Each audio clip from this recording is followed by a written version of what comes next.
are today working on Greece, but I hope this is recording correctly.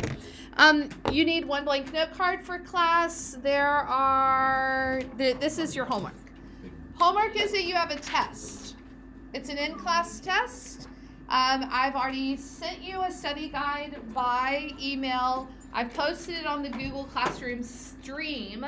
I would love for you to double check that. But look, let me recap for you. You have a small number of note cards. That is a huge water bottle. Wow. You have a small number of note cards. You also have the Divided Kingdoms sheet.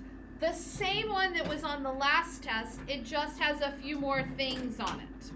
If you would like to see the most updated version of the Divided Kingdoms chart, look on the Google Classroom stream right underneath the study guide, and it's right there. You also are supposed to know this Lesson 44 worksheet. I'm floating around different copies of the answers. You just need to correct your own against the answers. When you've finished with it, Josh, make sure it goes to somewhere else or pass it back to me. Those of you at home, you need to look on the email that I send you, and you need to correct your own worksheet. It's going to be on the test. Also on the test is, the refugee activity that we did in class. Make sure that you have reviewed your own notes from that. There's also a little blurb about the founding of Rome. That's on the study guide. And probably the most significant thing is a handout that is from today. Today, this is Athens and Sparta. I'm going to give you this. Those of you at home will probably need to print it out unless you picked up your papers, and then you'll do it. This about Athens and Sparta is going to be discussion question. And everybody who's listening to my voice is allowed to do something for your discussion question. To prepare, you are allowed to take a 3x5 note card, and on the front of it, you're allowed to write notes that will help you. I'm not telling you the question. I'm telling you it's going to be related to the similarities and differences between Athens and Sparta, especially as it relates to their idea of the law. All those words will make more sense when we finish today. But you can write on the front of a 3x5 card notes. You will be able to look at that note card during your test and use it to write your discussion question. You are not allowed to use the note card for any other part of your test, and I will check the note card before the test begins. So I'm going to ask you to let me see it. I'll look at it, and then you can use it to take your test. So please be prepared for that. Those of you who are not feeling well at home, please make sure you watch this video and that you're also prepared, because it is close to the end of the second quarter and there's not a lot of flex time for you to get this test done. Any questions about the test before I tell you the last thing for our homework? Everybody understand what I mean, that you get to have a note card and that you get to write stuff on it that will help you to frame your discussion question. All right, so that also means that this handout we're doing in class today, I am not expecting you to memorize this handout. That's not the point. I want you to understand it. I want you to listen. I want you to fill in the blanks and think about the ideas. You can study with each other by going over the ideas again. You could re-explain them to each other just to get your brains working on it. But you can write notes on the front of a 3x5 card and use them without having to straight memorize this stuff. Use them to write on your test. Last but not least, Miss Easterling sent out to your email addresses, maybe? Certainly your parents' email addresses. Did you all get the parent survey link yesterday? Okay, parent survey thing is just, it always happens in January. Parents have to do this. This is one of these assignments where I'm telling you, but you need to make sure your parents do it. So basically, if you have a lot of kids in your family at Westminster, try to get in the front of the line. Try to get right up there and be like, hey, Mom, do mine first. and get her to start working on yours, because every single class you take, your parents need to click through something for it, write a comment if they want to, but mostly it's like clicking boxes. And then you have to do the same thing. You just go click, click, click, click, click, and of course say all nice things about me. Yeah, just kidding. Say whatever you want to. Write a little comment if you want to. The results of this go to Miss Easterly. Teachers don't see it like I don't see something that says, hey, this is what David thinks about your homework assignments. Instead of having names attached, I will get sort of a summary. Most people marked this, a couple people marked this, here's some of the random comments that you got, like that sort of thing. So teachers get feedback, but not like we don't read all the stuff that you wrote. We just get sort of a summary feedback.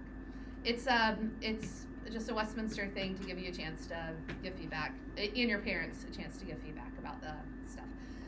We're supposed to incentivize you to do this, so you'll get 110% on a homework grade by doing this.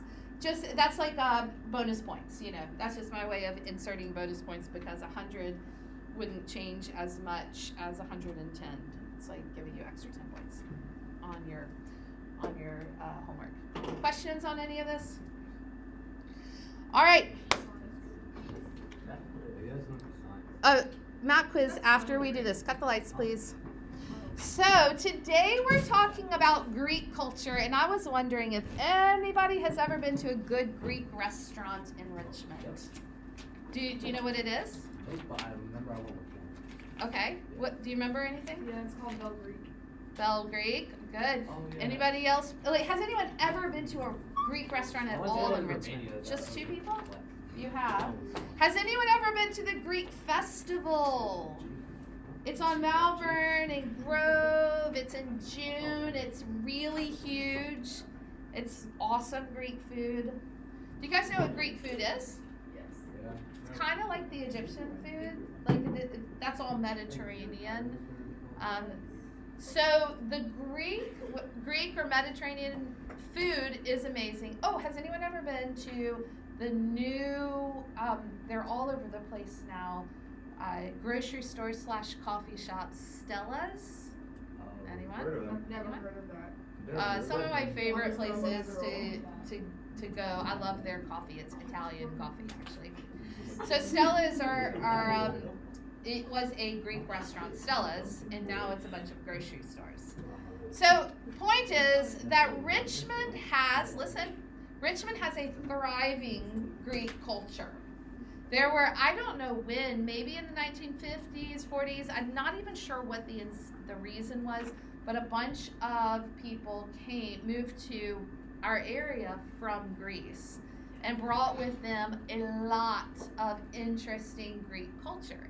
In fact, for a while, it may still be true, most of the Mexican restaurants in Richmond were owned by Greek people.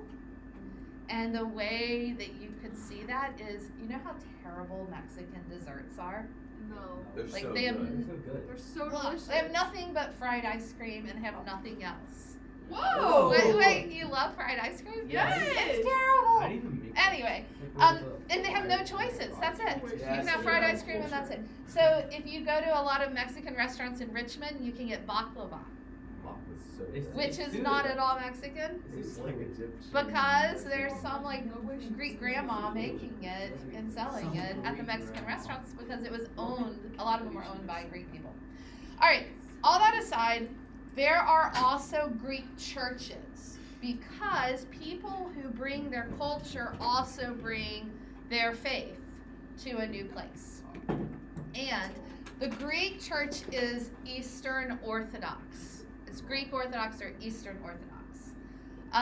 It is different from Roman Catholic, but if you guys, I think you're pretty much all Protestants, you from the outside might feel like it was similar to Roman Catholic, but it's not, because the government of the Roman Catholic churches this is a super easy question, geography question. The Roman Catholic churches, you can find their government where? Yeah, in Rome. The Vatican City is inside of Rome. So shocking. Yeah. And Rome is in what country? Rome. Italy. Rome, Italy. Rome is a city inside of Italy. So that's where the Roman Catholic Church is. Rome is It's in Rome. Western European. But the in a part of history that you will study next year. Oh, sorry, 8th graders. All right, you guys will not study with me next year. But in a part of history that the other middle schoolers were studying next year, and you will eventually get in your 9th, 10th grade world history, the split of the churches that happened, it was a split between the Roman Catholic and the Eastern Orthodox. This is before Martin Luther, before there was any Protestants at all. The Eastern Orthodox was not centered in Rome. Anybody know where it was centered? Eastern Europe, but not Italy, because that's Western. Greece. No, we've got to go more. Greece is a great idea. It's just a little bit further east. No. Just a tiny bit out of that. Ukraine is a good guess because they are Orthodox there. England. No, it's in Istanbul. And Istanbul is where? Oh, yeah, Turkey. So in Turkey, that's where the Eastern Orthodox really got their start. And yet, in all of like Russia, Ukraine, those areas are also Eastern Orthodox. But today, Turkey is mostly what faith? Turkey is what? Yeah, they're more Muslim. Right, but they're still kind of like the heart of Eastern Orthodoxy. Okay, all that to say, this right here is a church that's in Richmond. It is called, the name of the church is Saints Constantine and Helen. Oh. Who are the Saints Constantine and Helen? Oh, I don't was it know. Constantine, Probably like a their Roman saints. emperor? Yes, That was Constantine. Why would he be a saint to the Eastern Orthodox? What? Because he protected Christians when they Yes. were like dying. Exactly, he was the first Christian Roman emperor. And Helen was his mother, who was also a Christian and prayed for him and all that. Therefore, the Eastern Orthodox see them as saints, and this church is named after them. This is on Malvern. It's in between like Carytown and Mary Mumford Elementary School. That's roughly the area. This is what it looks like on the inside. When you see Orthodox churches, oftentimes you see these strong blue colors and bright yellow. Does your church look like this on the inside? No, mine looks like a No. Very few Protestant churches have color themes like this. But it is really common in the Orthodox world to have this kind of color themes. Plus, the priests wear robes and all of that. So it might feel more Roman Catholic to you, but it's not. It's a completely different vein of Christendom. And then I'm going to read to you for our starting a Orthodox prayer. When I read this, you are going to see that it was the sort of prayer that's read at when communion's done. But I want you to pause with me, and I will open our class with a Greek Orthodox prayer.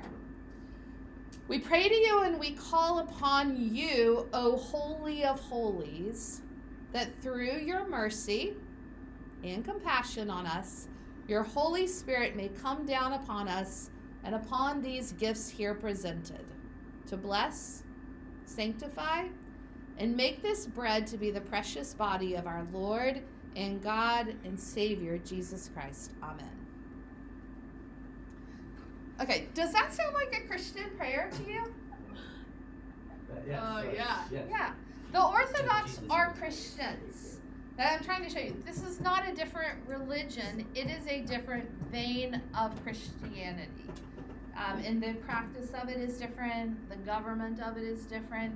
But it is still, and you can see in the prayer, it is still Christian. It's just a different type than what you were. Okay. That is it for our opening. It is time for our quiz. I am going to hand out, please turn the light on. I'm going to hand out word banks to everyone who does not have out a piece of paper numbered 1 through 18. Today, those of you at home, I need you to take this quiz back at school because we are using quizzes that you're not going to mark on. Look up here.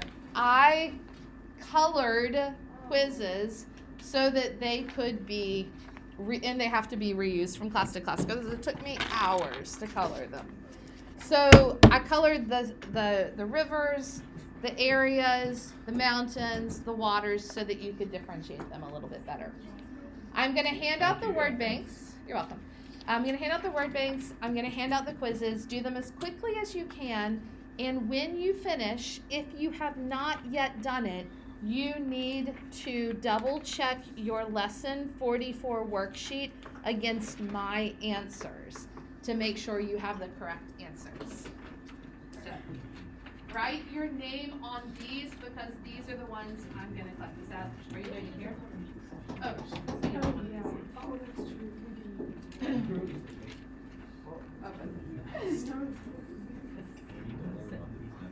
All right. On what?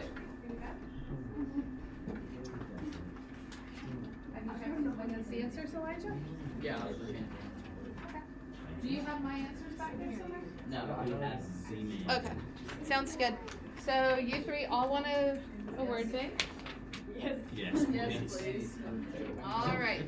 That's gonna be Now everybody should have a word bank. I'm passing out the quizzes. I need the room to be quiet for quiz taking. And like I said, work as quickly as you can. Raise your hand when you're done. I'll collect these and then we will move on with our Greek lesson today. It's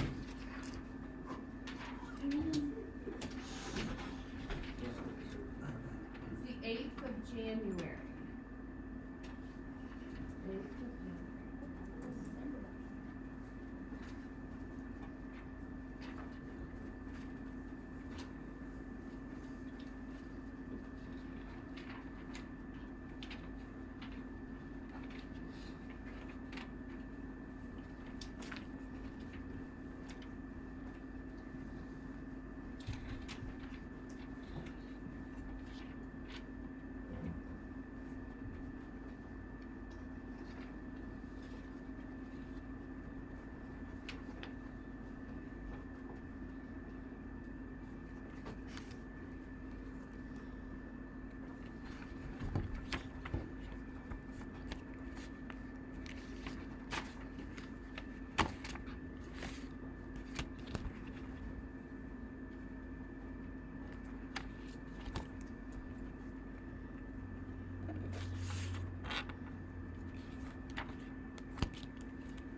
2 is pointing to an area, 1 is pointing to a river.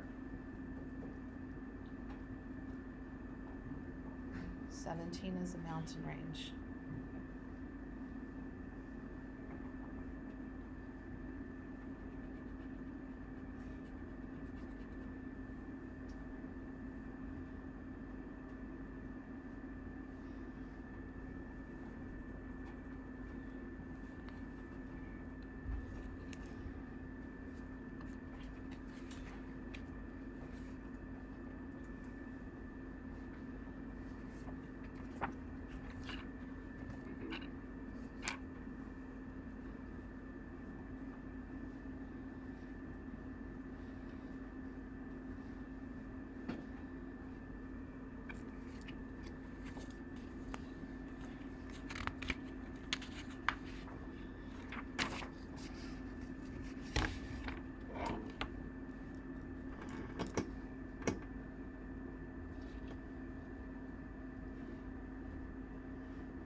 those of you who have finished, make sure you've gone over your homework. Anything else have one blank note card and have your note cards out otherwise. One blank.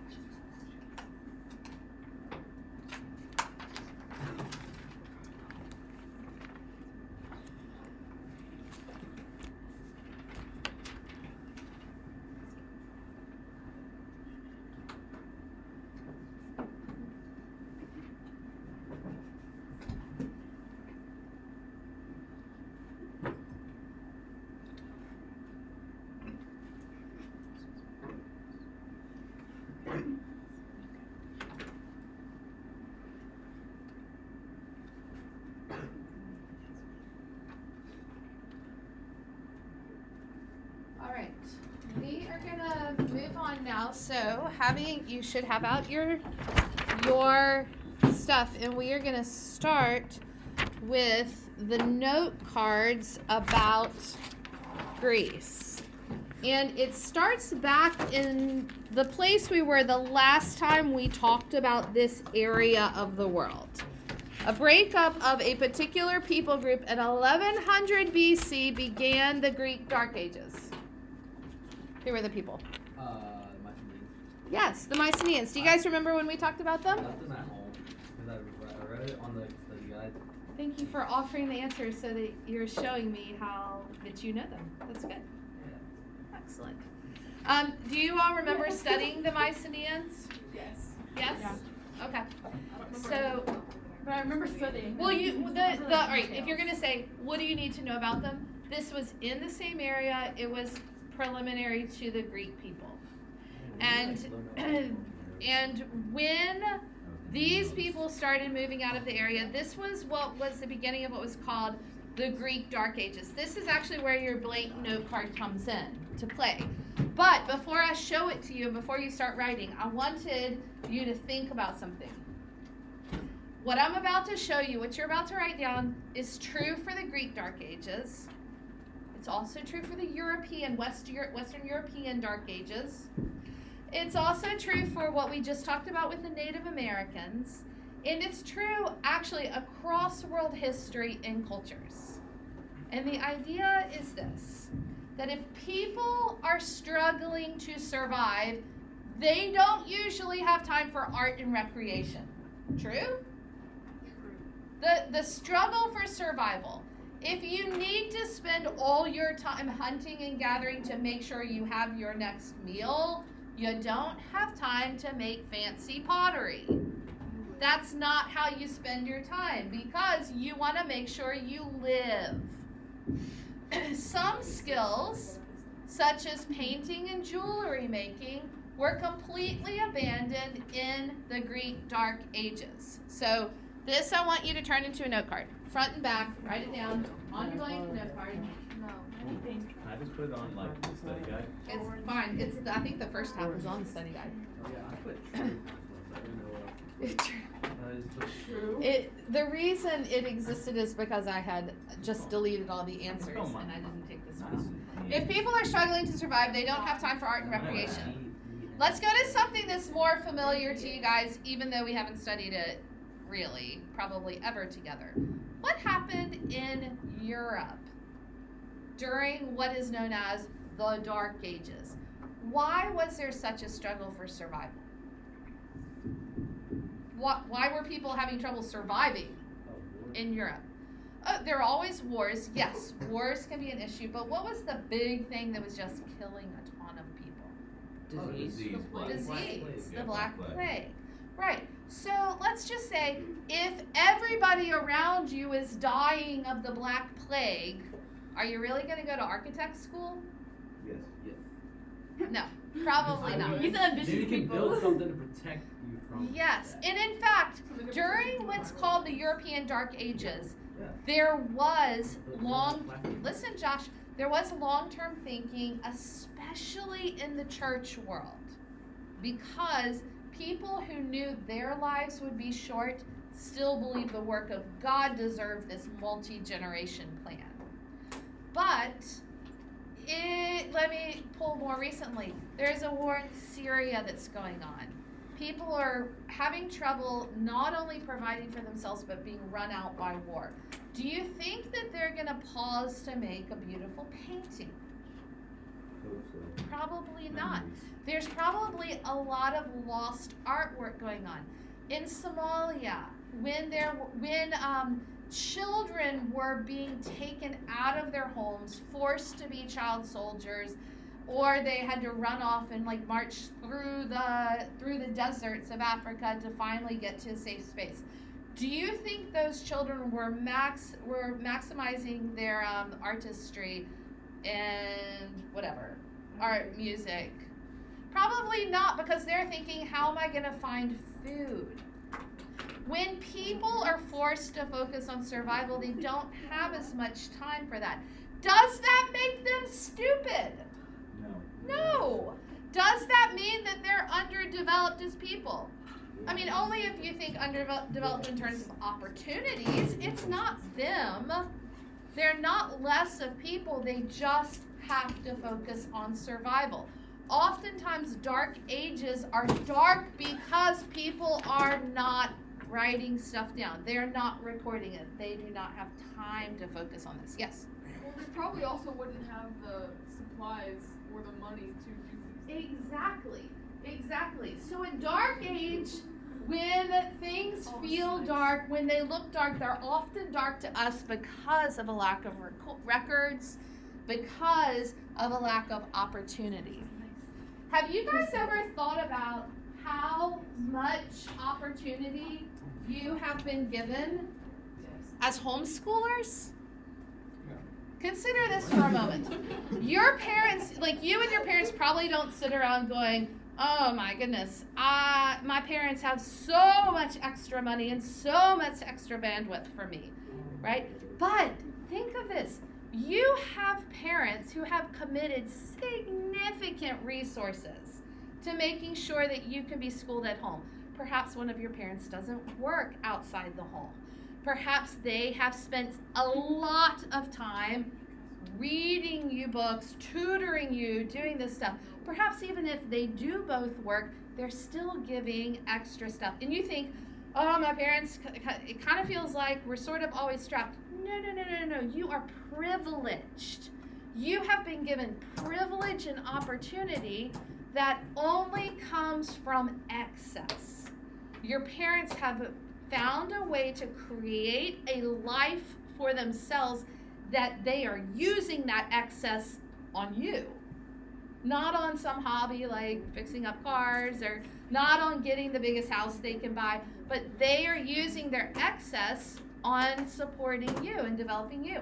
You are living the epitome of privilege and excess, and you're actually enjoying that. You're a recipient of it. That is not what happens during a dark age. During a dark age, when the Native Americans were having to figure out, how do I gather enough berries and nuts to feed my family, the next meal, they're not spending as much time on it. Okay, now moving on to the Greek people that we were talking about. Here's a just general thing. What is a city-state? What does that even mean? Why is something called a city-state, Zach? Because the cities are as big as modern day states. Well, no, cities are big as cities. The cities are city sizes, and then They're as big as cities, but they act like small countries. right. So if Richmond were a city-state, we would have we would have everything in Richmond, and then like Washington D.C. would have their own everything, and we would be different nations almost, even though we're close to each other. This is a picture of Greece. You all recognize the geography, right? I always think of Greece as being very scraggly. Like if the water levels were just a tiny bit lower, like when the Bering Land Strait was exposed as land, if this were just a little bit lower, there would be a lot more Greece. But it's a bit more underwater, so you see all these bits and pieces. And with the way Greece is organized, Sparta is on one of the bits and pieces, of course, having some water around it. Athens is on the end of one of these scraggly parts. They were all in Greece, but they're different city-states. They're different nations. Troy, by the way, is over here. So when you read the Odyssey and they're talking about taking a 10-year journey across the open sea, it's the Aegean Sea.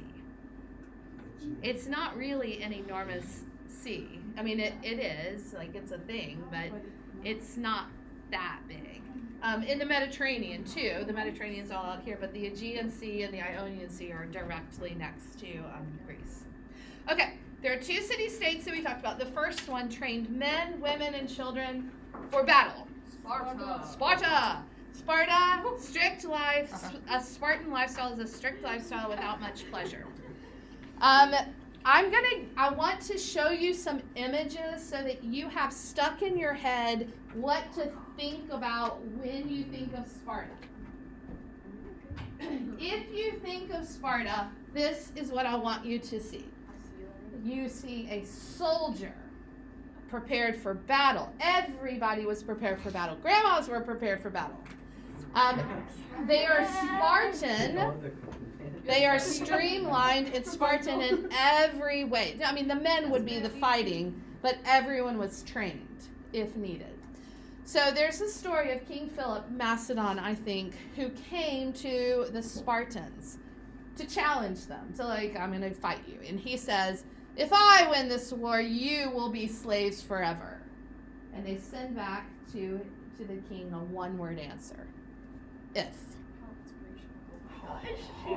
So he responds, he sends his envoy back to say to them, do you want me to enter your land as a friend or foe? To which the Spartans said, neither. They don't have a very wide vocabulary. Oh, but they have witty insults, don't they? Do I want you to be a friend or a foe? We'll take neither. We don't want you to enter our land at all. And finally, it's interesting to note, it's interesting to note that the Spartan women were not treated as second-class citizens. They were, of course, trained for battle, but the Spartan women were, even the queens, were seen to be really substantial citizens.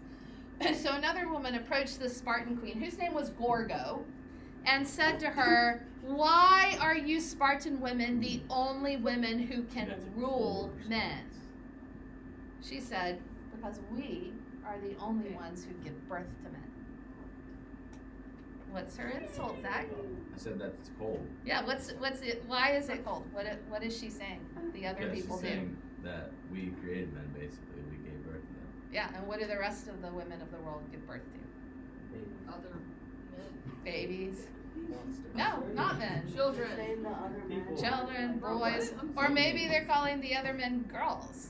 Girls. You know, just whatever. It's just whatever you give birth to whoever you give birth to will not grow up to be a man the way the Spartans see men. All right, so this is the vibe of Sparta. Where did that come from? I have no idea.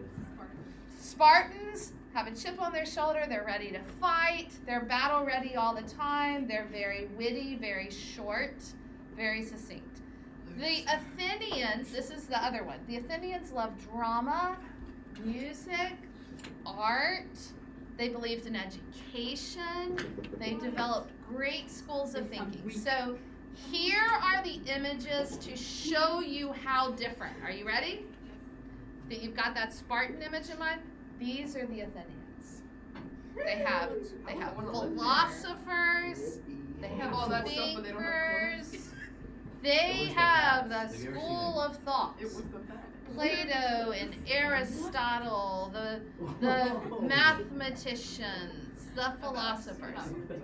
So I'm going to read you a few quotes that will give you Athens vibe. Ready? Socrates, the philosopher, said this. The unexamined life is not worth living. Is that what a Spartan would say? Plato said this. The worst of all deceptions is self-deception. And Thales said, the happy man is the one who has a healthy body, a wealthy soul, and a well-educated nature. That's fair. Happy. So the Greek philosophers really inspired a lot of our system of education and culture and stuff like that. But weren't they so different from each other? Yeah. All right. Before we go on to actually the notes that you have in front of you, I want to show you just a few pictures from my journey to Athens related to your note cards. Madison, what is the famous rocky hill that became a place where temples were? But it's a hill in Athens. That's a temple. Acropolis. The Acropolis was the name of the hill, and then Elijah Glassbrook, the famous temple that stood on top of this hill. Parthenon. The Pantheon is in Italy. So the Parthenon. All right, I want to show you a few pictures from when I traveled to Athens last summer with my sister, my daughter, my 2 nieces. When we say this is on a hill, it is on a hill. It is from everywhere in Athens you can see the Parthenon. It just sits right on top of the hill. I put the second picture on to show you how steep it was. I was walking behind them. I was just a few feet back, and it's so steep that you can see they're like hiking to try to just get up the hill. This is Tess at kind of the top of the hill. Well, we weren't even there. It's further up that you get to the place where the temple is. But you can tell she's tired. It has been quite the hike to get to this point, and this is what it looks like now. They're redoing some of the archaeological work, going back. There's really actually new philosophies of how this is done, and they have to go back and redo some of the work because of more recent scholarship. Here's a picture of me with Tess from a distance, and here is Tess and adorable Anna. It was like the golden hour. It was starting to get to sunset. It was so beautiful. And it's really interesting. A lot of people hiked up this super steep thing with like fancy dresses on, even fancy shoes, all because this is like social media photos spot. All these people are up there doing photo shoots at sunset. The sunset's amazing because you can see 360 everywhere. This is not my photo. This is a stock photo, but it gives you a good idea of what it's like here. Here's the rocky area. Here's a retaining wall. There's these buildings all around. I wanted to show you one more thing from this, if I can make this happen. I wanted to show you the video from when the video just so you can see the whole surrounding area. And I just thought this is really cool, what it's like all around.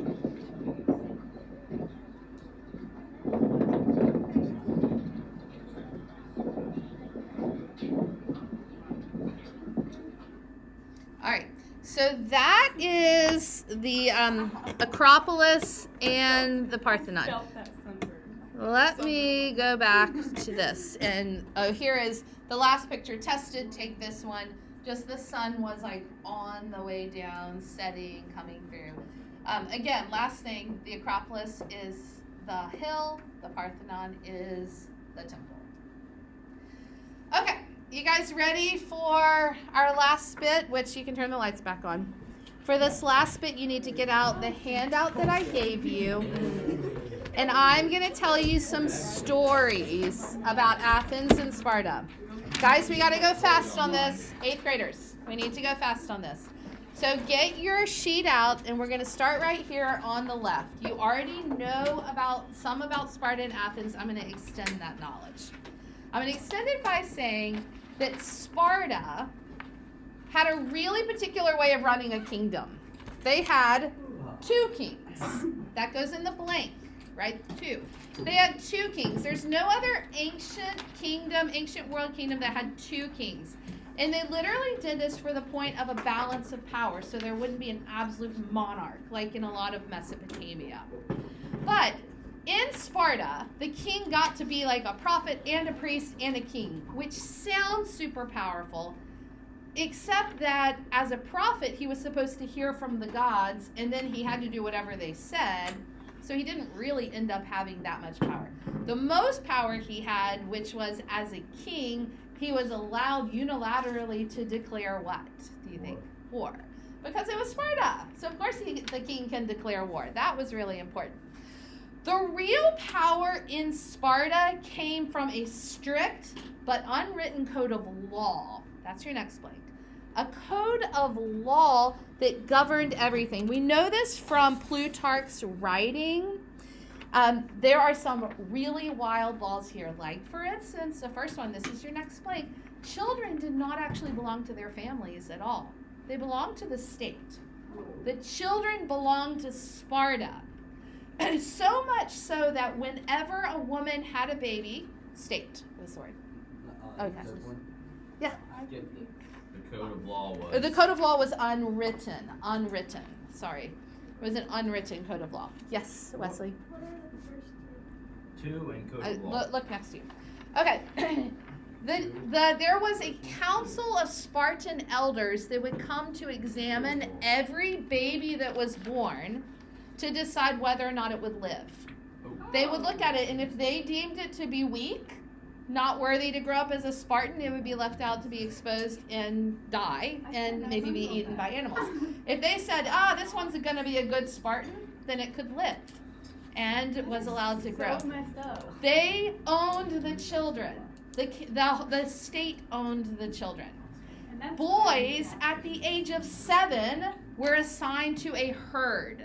And they went around in boy herds. They were responsible for foraging their own food.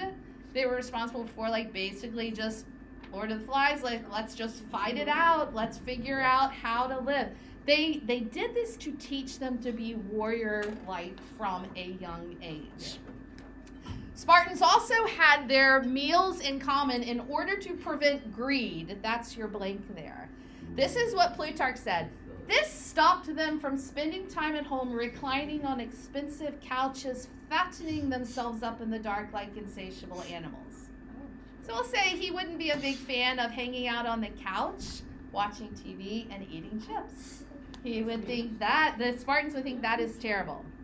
The doors and the roofs of the houses of Sparta could only be shaped by an axe, so that no one would be tempted to put fine furnishings and fine fabrics in their houses, because that was not the Spartan way.